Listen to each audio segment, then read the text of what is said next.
Israel shares a new Gaza map. Evacuate immediately. May 20, 2025. The Israeli military has ordered Palestinians in Gaza's major southern city of Khan Yunis to evacuate immediately in the face of an unprecedented new offensive from Israel. The Israel Defense Forces (IDF) said over the weekend that it had begun extensive ground operations in the north and south of the Gaza Strip, dubbed Operation Gideon's Chariots. The IDF said the country's air force had carried out a preliminary wave of strikes on more than 670 targets described as belonging to Hamas, a Palestinian militant organization, in the previous week. Hamas launched attacks on Israel on October 7, 2023, killing more than 1,200 people. Another 251 people were taken as hostages into the Hamas-controlled Gaza Strip. Israel then began an intensive aerial and ground campaign against Hamas in the densely populated area, vowing to dismantle the group's infrastructure and command chain and return the hostages. The war has devastated the territory, displacing the Strip's almost 2 million inhabitants several times and killing more than 53,000 people, according to Hamas-run authorities. This number does not differentiate between combatants and civilians. What to know?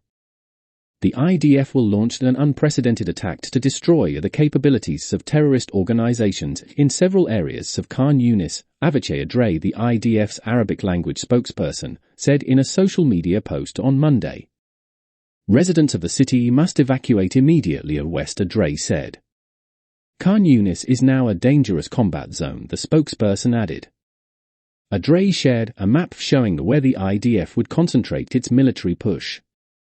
Nadav Shoshani, the chief international media spokesperson for the IDF, said in separate comments on Sunday that the military was beginning a new phase in the war. The IDF said on Monday it had struck more than 160 targets in Gaza in the past day. Palestinian news agency Wafa reported that civilians had been killed on Monday in an Israeli air strike in central Gaza, citing unspecified local medical sources. According to the news agency, 28 people were killed in Gaza, including 16 in Khan Yunis. A 6-week ceasefire deal brokered in Qatar with heavy influence from U.S. President Donald Trump's officials in January ended with renewed fighting earlier this year. Continued negotiations have failed to yield further ceasefire deals, denting Trump's ambitions to secure an end to the 19 months of war in Gaza. The Israeli government said on Sunday that it would allow a basic quantity of food to be brought in for the population of Gaza following Israel's blockade of humanitarian aid imposed from early March. International humanitarian organizations and officials across the world have warned of dire conditions inside Gaza and have pushed for Israel to resume aid deliveries into the territory. What happens next? It is not yet clear whether a fresh round of ceasefire talks will yield any progress toward a deal to end the war in Gaza. By story by Ellie Cook, May 20, 2025.